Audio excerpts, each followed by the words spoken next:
था कि मेरी मम्मी 7 महीने की प्रेग्नेंट थी। तो एक महिला आई थी, मतलब वहाँ जहाँ मेरे मम्मी की शादी हुई थी ना, वो पूरा गाँव मतलब हम्म, पूरी मतलब वो है, मुस्लिम कौम है पूरी, और बहुत ज़्यादा कट्टरता से मानते हैं इस्लाम को। तो हम्म, वहाँ पर मेरी मम्मी की शादी हुई थी, वो 7 महीने की प्रेग्नेंट थी तब। तो हुआ ये था कि एक दिन उनके पास एक महिला आई मेरी मम्मी के पास में, और उनका किसी झगड़ा हो गया था उनके हस्बैंड से। अब झगड़ा हो गया तो उसने तलाक दे दिया था। नशे में दिया था, कोई वैसा नहीं था कि हाँ होश में दिया हो, नशे में तलाक तो तलाक है, दे दिया था। तो अब ये बात पूरे गांव को पता चल गई। मेरे पापा वहां के मौलवी थे तो उनको भी पता थी। तो उन्होंने इसका निष्कर्ष निकाला कि इसका हलाला होगा, उसके बाद ये लोग साथ में रहेंगे, नहीं तो नाजायज होगा रिश्ता। तो वो महिला को नहीं करवाना था। तो वो मेरी मम्मी के पास आई और बोली कि वो मौलवी साहब को मना कर दे, ठीक है, और उनको सुकून से लाइफ अपनी जीने दे, कोई दिक्कत नहीं है इससे। तो मेरी मम्मी ने जब मेरे पापा ईशा की नमाज के बाद जब घर आए थे, तो उनसे बोला कि मत करवाओ, ये सब गलत है वैसे भी, और मुंह से बोल देने से क्या हो जाता है। हम्म, तो उन्होंने मेरी मम्मी को इस बारे में बहुत ज्यादा मारपीट की। और मारपीट की ना, तो तब मेरी मम्मी 7th मंथ की प्रेग्नेंट थी। उसके साथ में उनको धक्का दे दिया तो वो गिर गई, और हम्म, उनकी ब्लीडिंग होने लगी।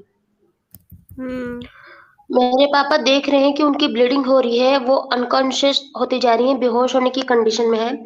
उनको रहम नहीं आया, वो उनको उठाए भी नहीं। वो उल्टा बोल रहे हैं कि तू मेरे और मजहब के बीच में मत आ। हम्म, हम्म, ये उन्होंने मेरी मम्मी को बोला, और वो उनको उनको कोई भी है कि उनका बच्चा जो है वो ड्रॉप हो चुका है, कुछ भी इस चीज का मेरे को पापा को जो है जरा भी गिल्ट नहीं था। हम्म, और रही बात मेरी मम्मी की शादी की, तो वो भी झूठ बोल की हुई थी, क्योंकि मेरे नानी के घर में जो मस्जिद है, मेरे पापा वहां भी इमाम बन के आए थे। तो उनको हम्म, मेरी मम्मी बहुत पसंद आई थी। तो उन्होंने उनसे शादी का ऑफर मेरे नानू से रखा। तो मेरे नानू लोग बहुत गरीब थे, बहुत ज्यादा। हम्म, तो उनकी हम्म, एक ही बेटी थी मेरी मम्मी। तो हम्म, उन्होंने ऑफर दिया शादी का, तो मेरे नानू ने ना सोचा कि चलो अच्छे इंसान है, कर देते हैं, क्योंकि आप एक बात जानती होंगी इस्लाम में क्या होता है, वो भूत भूत ऊत भगाते हैं ना, मौलवी लोग, जिन्नों को जिन्न भगाने का था। वगैरह। ठीक, ठीक। हाँ, तो वो चीज की वजह से यहाँ पे वो काफी जल्दी फेमस हो गए थे कि मौलवी बहुत अच्छे हैं, भगा देते हैं भूत प्रेत जिन्न वगैरह। हुँ। तो बहुत अच्छा रिस्पेक्ट बहन करते थे सब उनकी। एक सवाल है तो आपकी वो जो मतलब आपने बोला कि अभी जो मारा था करके, तो उनको मारा था या उनका खून किया था? ये पूछ रहे हैं। मतलब मेरे ख़्याल से मारा गया ही होगा मतलब खून नहीं किया गया होगा। खून वो वैसा खून नहीं किए, उन्होंने वो 7 मंथ की प्रेग्नेंट थी तो उनको मारपीट किया बहुत हुँ, ज्यादा। चाबुक जानते होगे आप, चाबुक? हुँ, हुँ, तो वो हुँ, चाबुक से मारपीट किया, उसके साथ में उनको ना मतलब धक्के मार दिए बहुत जोर से उन्होंने, हुँ, ये देखते हुए हुँ, कि प्रेग्नेंट है। तो वो ठीक है, गिर ठीक गई, है। ये एक ऐसा चीज़ हुआ। को इंडिकेट करती है मेरी बहन कि यदि कोई इंसान इस्लाम की गिरफ्त में है, तो वो इंसान भावनात्मक रूप से नष्ट हो चुका है, उसके अंदर भावनाएँ नहीं रहती। नहीं, इस्लाम में मेरा इंसानियत का क्या लेना देना।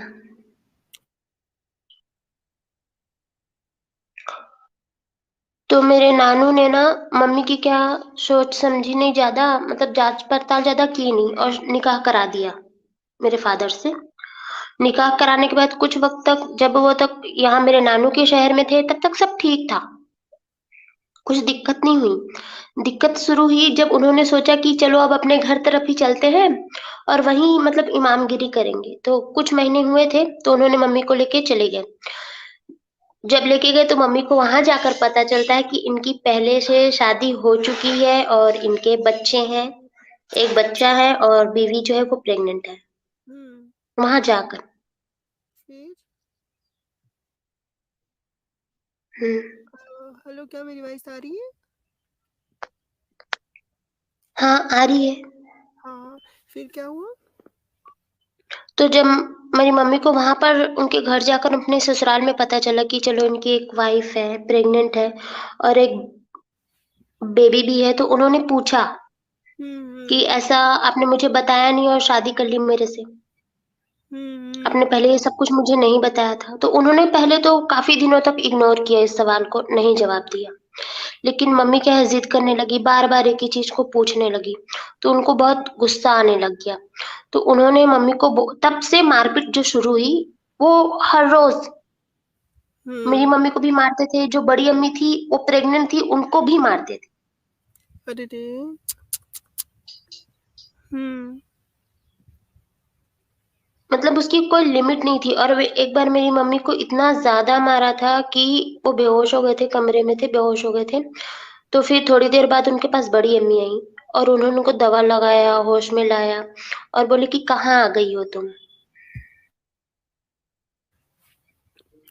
ये और ऐसा नहीं कह सकते, इसमें हम लोग को मुस्लिम बोल सकते हैं कि उस व्यक्ति का पर्सनल विचार होगा कि उसने उस लड़की पे हाथ उठाया, ऐसा नहीं। ये तो इस्लाम ही इजाज़त देता है औरतों को मारने के लिए कि अपनी बीवी को मार सकते हो। वो और अगर बहुत मैं ज़्यादा रिलीजियस थे, बहुत ही ज़्यादा। हुँ। जी, जी। एक मौलवी तो हो के वो ऐसा तो कर रहा है जबकि उसको हाँ, इल्म है इस्लाम का, है ना? ऐसे ही फिर वक़्त भी बीतने लग गया, फिर कुर्बानी के समय आने से पहले मतलब काफ़ी टाइम पहले 3-4 महीने पहले ही बकरा-वकरा भी सब लेके आए थे, छोटा-सा, छोटा-सा बकरा हुँ, था। तो मम्मी को जानवरों से बहुत प्यार है, मम्मी वेजिटेरियन है, उनको बहुत हुँ, प्यार है, तो उन्होंने उस कुर्बानी के लिए मना कर दिया। हुँ, क्योंकि मम्मी उनको 3-4 महीने से खाना-पानी सब दिया करती थी, तो मम्मी को लगाव हो गया था। उनको पता नहीं था कि कुर्बानी के लिए है। हुँ, तो उनको वो बहुत उसको प्यार-दुलार किया करते थे। तो लास्ट में कुर्बानी का दिन आया तो वो कुर्बानी के लिए लेके जाने लगे तो मम्मी उनके सामने पैर पकड़ ली कि मत करवाओ, मत हुँ, करवाओ, क्या ही ज़रूरी है? हुँ, ये सारी चीज़ें और मम्मी ने कहा कि अल्लाह पाक ऐसा थोड़ी ना है कि किसी जीव को मारने से खुश हो जाएँगे, ऐसा है नहीं है।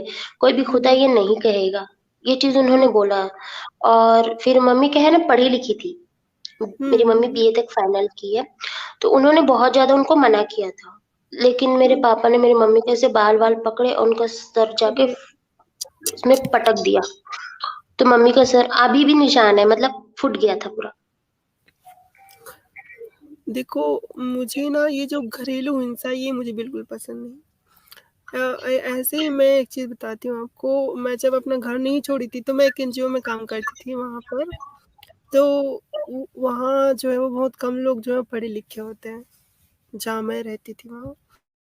हुँ। थोड़े आदिवासी टाइप के लोग थे, तो हम लोग जब जाते थे, कभी सूखा राशन लेके जाते थे, तो कभी जैसे कि कोई टीकाकरण होता है, तो उसकी सूचना के लिए कोई भी अवेयरनेस वाली बातें होती, तो हम लोग वहाँ जाते थे। तो ऐसे ही एक बार हम लोग गए और शाम हो गया था हम लोगों को, हम लोग सर्वे कर रहे थे। जो गर्भवती हुँ, महिलाएँ होती हैं, उनका टीकाकरण के लिए हाँ। सर्वे कर रहे थे। तो आते वक़्त ऐसे ही एक जो वो था, लड़का था, वो अपनी हुँ, पत्नी को हुँ। पीट रहा था। तो ओह! अब मुझे तो बहुत गुस्सा आता है जब भी मैं ऐसे किसी को देखती हूँ तो। और हम लोग यही तो जागरूक करते हैं कि ये जो मतलब घरेलू हिंसा है, ये नहीं करना चाहिए। अब हम लोग जागरूक कर रहे हैं, हमारे सामने ही ऐसा हुआ। तो वो लोग जो मेरे साथी थे, वो तो मेरे पीछे थे, लेकिन मैं आगे आ गई। फिर जब पता है मैं उसको रोकी उस बंदे को कि क्यों मारते हो इसको, ये तो तुम्हारी बीवी है। तो वो जो महिला है, वो बोल रही है कि हम दोनों के बीच में तुम क्यों आ रही हो? तुम होती कौन हो? एग्ज़ैक्टली ऐसा होता है। हुँ। फिर फिर मैं क्या बताऊँ, मैंने उस जो बंदा था वो नशे में था, वो फिर से मारने की कोशिश किया, फिर मैंने उसको ना एक डंडा लेके पीटा उसको ज़ोर से, वो गिर गया, उसके पैर पे मारी तो। फिर और लोगों को बुला के फिर उससे अच्छे से उसकी मरम्मत कराई, फिर हमने उनको उसके बेड में ही बाँध दिया था। और जब हम लोग को पता चला कि कारण क्या था इसको मारने का कारण, वो महिला जो थी वो 2-3 दिन से जो सब्ज़ी है उसमें नमक ज़्यादा कर देती थी। सिर्फ़ इस वज़ह से वो बंदा उसको पीटता था। वो लड़की हमको ओह! धमकी देती थी कि तुम इसको हम हमारे बीच में मत आओ। तो हमने बोला कि अगर तुम इसके बचाओगी ना तो फिर रिपोर्ट कर देंगे, तुम्हारा पति जाएगा जेल। वो चुप बैठ गई फिर। तो ये जो घरेलू हिंसा है, असल में ये तो इस्लाम की देन है। इस्लाम ही जो है वो पुरुषों को ये अधिकार देता है कि वो जो है वो लड़की को मारे। बिल्कुल। और इसकी कोई सज़ा भी नहीं है ना, इस्लाम में कहाँ सज़ा है? एक हदीस में खुद मोहम्मद साहब ने कहा है ना कि आखिरत में उनसे सवाल नहीं पूछा जाएगा कि तुमने अपनी पत्नी को क्यों मारा? क्यों मारा? बिल्कुल सही है। वो हदीस है, सही बोल रहे हो। हुँ। तो जैसे तो ये आप सारी इतने प समझ रहे हो। हाँ, हुँ। जी। जी, जी, बोलो। तो ये सारी प्रॉब्लम खत्म नहीं हुई मेरी मम्मी की लाइफ से। फिर क्या हुँ, हुआ, वो जो बड़ी अम्मी है ना, उनकी भी बेटी हुई थी, छोटी-सी थी। वो हुँ, हुँ, धीरे-धीरे वक़्त भी बीतने लग गया और वो बच्ची भी थोड़ी बड़ी होने लगी, तो वो घुटने में चलते हैं ना बच्चे, तो वो चलने लग गई थी। हुँ, हुँ, ऐसे ही वक़्त भी बीत रहा था, फिर एक दिन मौलवी साहब आए थे, आराम फरमा रहे थे, तो वो बच्ची रो रही थी। हुँ, तो रोते-रोते मम्मी भी काम कर रही है, बड़ी अम्मी भी काम कर रही है, तो वो बच्ची रोते-रोते आई मौलवी साहब के पास। तो मौलवी साहब को ज़रा भी ये नहीं हुआ कि मैं उसको गोद में उठा लूँ, रो रही है बच्ची को नहीं उठाया। उन्होंने हुँ, उस बच्ची को मारा और मतलब उसको भी मतलब पीछे क्या था वो सिलबट्टा होता है ना जिसमें चटनी वग़ैरह पीसते हैं, हुँ, हुँ, वो रखा हुआ था पीछे, उन्होंने उस बच्ची को पुश किया, धक्का मारा और उस बच्ची का सर जाके टकरा गया उससे हुँ, हुँ। और ऑन द स्पॉट उसकी मौत हो गई, छोटे बच्चे की? बच्ची की हाँ। अरे! फिर? बदलाव इसमें भी नहीं आया, उनको कोई गिल्ट महसूस होता ही नहीं था, पता नहीं कैसे इंसान थे। तो फिर हुँ, बड़ी अम्मी की मतलब जो है ना, उन्होंने बड़ी अम्मी ने और अम्मी ने सबसे मदद माँगी, पूरे गाँव से कि कोई तो हेल्प करे, कोई तो इस हुँ, चीज़ को समझे। हुँ, किसी ने ये नहीं कहा कि मौलवी साहब गलत हैं, सबने कहा कि मौलवी साहब गलत नहीं हो सकते, वो एक हादसा था, अल्लाह की मर्ज़ी थी, उसकी हुँ, ज़िंदगी इतने दिन की हुँ, और किसी ने मदद नहीं की। और फिर धीरे-धीरे बड़ी अम्मी की मेंटल हालत भी खराब होने लग गई इस वज़ह से, उनकी बच्ची की मौत के बाद। हुँ। एक और फिर उनके छोटी भाई एक दिन आए हाँ, हुँ, हुँ, हुँ, तो वो बड़ी अम्मी को लेके चले गए और उनके एक छोटा-सा बेटा था उनका छोटा-सा, तो उसको भी अपने साथ लेके चले गए वो।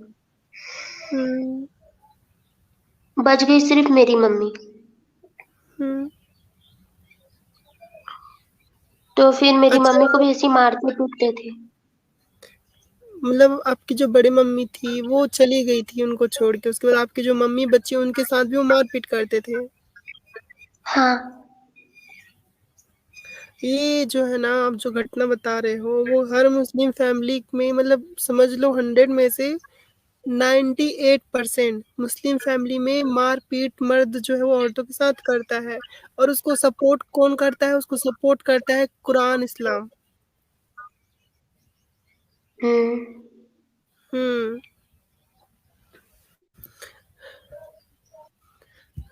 अच्छा यहाँ पर एक हमारे वो आए हैं हुँ, क्या नाम है इनका? स्वामी अमृतानंद भक्ति जी। सुनिए महाराज जी आपकी जो वो कमेंट है वो मैं पढ़ ली हूँ। आप जो है ना मेरी इंस्टा आईडी पे आ जाना वहाँ मैसेज कर दीजिएगा फिर वहाँ से हम लोग कभी स्ट्रीम करेंगे। है ना? मेरी इंस्टा आईडी जो है वो यास्मीन खान 07 के नाम से है। आप वहाँ से मुझसे संपर्क कर सकते हैं अथवा आप यहीं पर अपना इंस्टा आईडी दे दीजिए, मैं आपको संपर्क कर लूँगी। ठीक है जी? जी, जी बहन आगे बताएँ। तो यहाँ से परेशानी और मम्मी की बढ़ती चली गई, वो और भी ज़्यादा मम्मी पे बहुत ज़्यादा ज़ुल्म करने लगी, जिसकी कोई हुँ, लिमिट नहीं रह गई। और उसके बाद ही मेरी मम्मी प्रेग्नेंट हुई और मेरे जो 7th मंथ का था वो भाई होता मेरा, अगर आज होता हुँ, तो वो भाई होता मेरा, तो उसकी भी हुँ, डेथ हो गई। फिर इस घटना के बाद में मम्मी जब दोबारा नेक्स्ट टाइम प्रेग्नेंट हुई, तो हुँ, मेरे नाना-नानी आ गए और उन्होंने बोला कि चलो हमारे यहाँ चलो। तो हुँ, वो मम्मी और अब्बू को लेकर आ गए यहाँ हमारे शहर में, तो यहाँ पे रहने लग गए।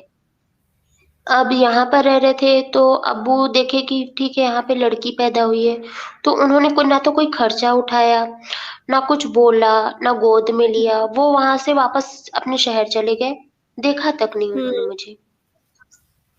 हुँ, फिर काफ़ी टाइम तक मैं नाना-नानी के साथ, मम्मी के साथ रहती थी। फिर मम्मी कुछ महीने बाद हुआ तो सब ट्रोल करने लगे यहाँ के मोमिन कि घर में कब से लड़कियों को बैठा के रखे हो, भेजे नहीं हो।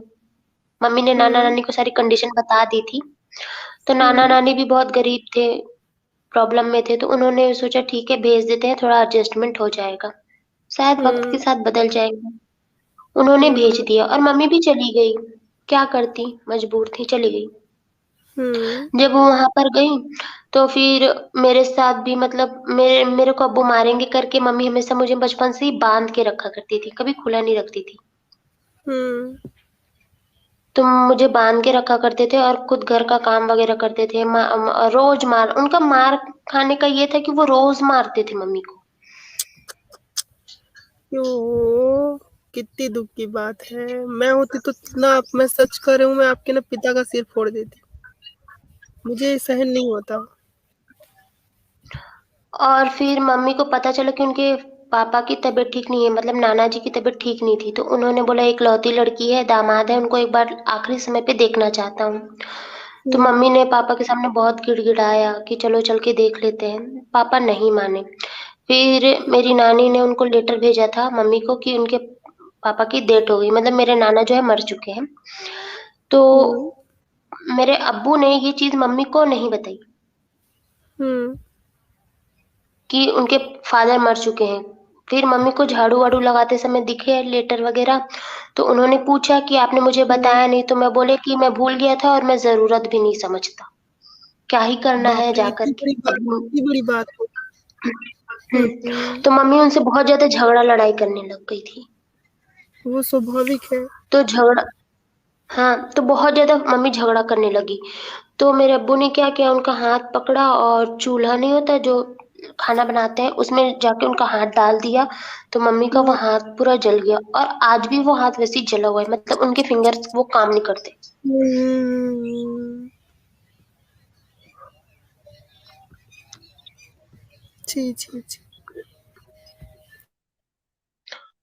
और इतने में ही परेशानी खत्म हो जाती ऐसा भी नहीं था। फिर उसके बाद एक दिन मम्मी मेरे को बाँधना भूल गई थी और मैं तब थोड़ा-थोड़ा चलने लगी थी, अपने पैरों में। हुँ, तो हुँ, मैं चलते-चलते गई अब्बू के पास, तो जैसे ही मैं उनके पास पहुँचने वाली थी, रो रही थी मैं, तो हुँ। मेरी अम्मी आई और उनको छूने से पहले ही मेरी अम्मी ने मुझे गोद में उठा लिया, तो मेरे अब्बू कहते हैं, "अच्छा हुआ तूने इसको उठा लिया, वरना आज ये भी मेरे हाथ से चली जाती शायद।" हुँ, वैसे भी इन लोग का तुम औरतों का तो वैसे भी कोई वजूद-वजूद है नहीं, खाली एक हुँ, ही काम आती हो सोने के, बिल्कुल। इसमें कोई दो मत ये की बोला बात नहीं। उन्होंने। इस बात पर मेरी मम्मी को बहुत ज़्यादा बुरा लग गया और बहुत उन्होंने सोच लिया तब कि नहीं मुझे यहाँ से निकलना है, अपनी बेटी के लिए निकलना है, वरना ये हुँ, भी कुछ ना कुछ हो जाएगा करके। हुँ, तो हुँ, उन्होंने मेरी नानी को लेटर वग़ैरह भेजा जो भी है, जैसे भी तो मेरी नानी ने बोला कि नहीं अब इसको लेके आना है हमेशा के लिए। तो कुछ लोगों को लेकर गई और मेरी मम्मी को वहाँ से लेकर आई। फिर मेरे पापा ने कई बार मम्मी को बुलाने के लिए लेटर वग़ैरह भेजा, बहुत कोशिश की कि वो आ जाए। पर मेरी मम्मी नहीं गई और उन्होंने बोला कि मैं नहीं जाऊँगी। हुँ, किसी भी कंडीशन में मैं जाऊँगी ही नहीं वहाँ। हुँ, तो मेरे पापा ने उनको बोला कि मैं तुमको 3 तलाक दे दूँगा। तो उन्होंने बोला कि मम्मी ने बोला कि दे दो, तो उन्होंने दे भी दिया। तो अरे! देने के बाद जो है हाँ, तो यहाँ पर देने के बाद मम्मी ने खुश हो गई कि हाँ, चलो जान छूट गई। लेकिन ये नहीं पता था उनको कि प्रॉब्लम अभी शुरू हुई है। फिर यहाँ के जो मोमिन थे, जहाँ हम रहते हैं फिलहाल अभी, वो मम्मी को टॉर्चर करने लगे। मम्मी शादी से पहले जिस मदरसे में पढ़ाती थी, वो इन सब घटनाओं के बाद वापस उसी मदरसे में पढ़ाने स्टार्ट कर दी। तो उनको मदरसे से निकलवा दी कि ये हमारे बीवी को, बच्चों को भी बिगाड़ देगी, अपनी तरह बना लेगी। मौका अच्छा। है हलाला करवा के चली जा मौलवी साहब के हुँ, पास। मम्मी ने बोला मैं हुँ, नहीं जाऊँगी, मैं अपनी बच्ची को अकेले पालूँगी।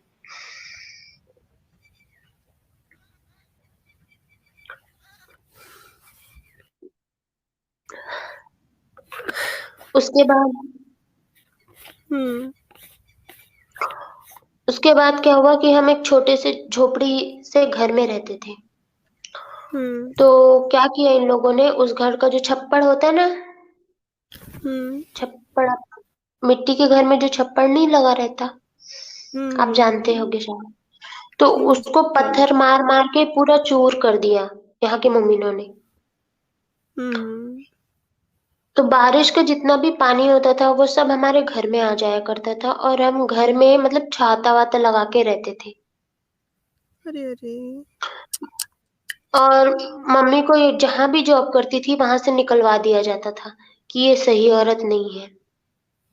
हुँ, कुछ भी बोलकर निकलवा दिया जाता था। अब मम्मी को जॉब की भी परेशानी होने लगी, फिर हमारे घर की जो बिजली थी, वो भी काट ली गई।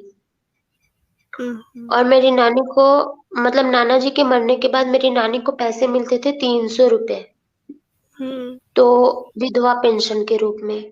तो वो जो मकान मालिक हुँ, था, वो लेता था। तो ऐसे ओह! में घर में ना तो जॉब थी मम्मी के पास, ना ही मतलब अच्छी कंडीशन थी। तो वो पैसे के लिए भी मोहताज हो गए थे और इतनी ज़्यादा बुरी कंडीशन थी कि हमारे पास खाने के लिए भी कुछ नहीं था। हुँ, हुँ, अब प्रॉब्लम ये बहुत ज़्यादा बढ़ने लगी, तो मम्मी ने सोचा कि यहाँ तो जॉब मुझे मिलेगी नहीं, ये करने नहीं देंगे, तो मैं दूसरी जगह जाकर जॉब ढूँढूँ। तो मम्मी दूसरे शहर जाने लगी हुँ, जॉब ढूँढने के लिए और वहीं करने भी लगी वो जॉब। स्कूल वगैरह में पढ़ाने स्टार्ट कर दी वहाँ पर। तो वहाँ पर मम्मी को थोड़े-थोड़े जो पैसे हुँ, मिलते थे, वो हमें भेजती थी और थोड़े पैसे जमा किया करती थी। अब यहाँ के मम्मी का टारगेट कौन बना? मैं। तो इन लोगों ने क्या किया मेरे साथ, मेरे को बोलते थे, मैं तब मदरसा जाना स्टार्ट कर चुकी थी। तो मुझे बोलते थे कि हुँ, तेरी जो मम्मी है वो गलत काम करती है, उससे पैसे कमाती है। हुँ, अभी मेरे को 4-5 साल की उम्र के बच्चे को गलत काम, सही काम पता भी नहीं होता, क्या होता है। हुँ, हुँ, तो जो मुझे एक्सप्लेन करते थे कि क्या होता है हुँ, और जी, जी। बोलते थे कि तेरी मम्मी ये सारी चीज़ें करती है। एक महिला के लिए इस्लाम में यही है। एक महिला इस्लाम में यही है और कुछ नहीं। इस्लाम में महिला जो है सिर्फ़ एक सेक्स वर्कर है। उसके लिए ना शिक्षा है, ना बाहर का कोई कार्य। आपने वो वाली हदीस तो सुनी होगी जिसमें अगर एक महिला जो है वो इत्र लगा के चली जाती है बाहर और उसको कोई सूंघता है तो ऐसा है कि उस लड़की ने उसके साथ ज़िना किया हो। हाँ, तो मैं तो आश्चर्यचकित नहीं हूँ कि कोई लड़का जो है मुस्लिम लड़का जो है आपसे आपकी माँ को ऐसे बोलती है। मैं आश्चर्य नहीं हूँ, क्यों? इनकी सीख ही ऐसी है, इनकी शिक्षा ही ऐसी है, इस्लाम है ही इतना घटिया। लेकिन एक होता है ना, 5 साल की बच्ची से तुम ये सब बातें कर रहे हो, उसको क्या सिखा रहे हो? उसके दिमाग में क्या डाल रहे हैं ये? रहम बोलते हैं, रहम कहाँ है?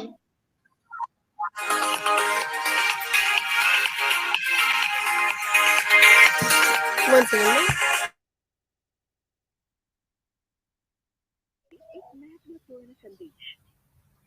जियो की ओर से है महत्वपूर्ण संदेश है।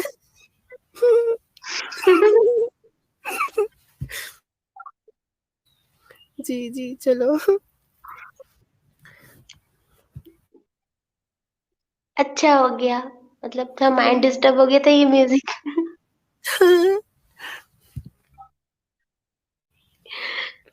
तो तो मतलब आप इनको ये है कि, हाँ, हाँ, हाँ। बोलिए ना। हाँ, मैं ये बोल रही थी मेरी बहन कि फिर आप 5 साल की थी जब आपसे वो जो है वो ऐसी बातें करते थे? हाँ, तब मैं 5 साल की थी, मैं मदरसा जाना स्टार्ट की थी। हुँ, अच्छा मदरसे में बहुत से कांड होते हैं, मुझे तो ऐसा दुर्भाग्य अवसर नहीं मिला, अच्छी बात है, मेरा हृदय प्रसन्न है कि मैं मदरसे में नहीं पढ़ी। लेकिन मैं सुनी हूँ कि मदरसे में बहुत गलत-गलत काम होते हैं, तो क्या ये जो चीज़ें हैं वो आपकी दृष्टि में पड़ी? नहीं, क्योंकि हमारे मदरसे में बड़ी अम्मी पढ़ाती थी और हुँ। मौलवी साहब नहीं पढ़ाते थे। अब पढ़ाते हैं, अब मौलवी साहब पढ़ाते हैं। पहले जब मैं पढ़ती थी तो एक बड़ी अम्मी थी, वो पढ़ाया करती थी।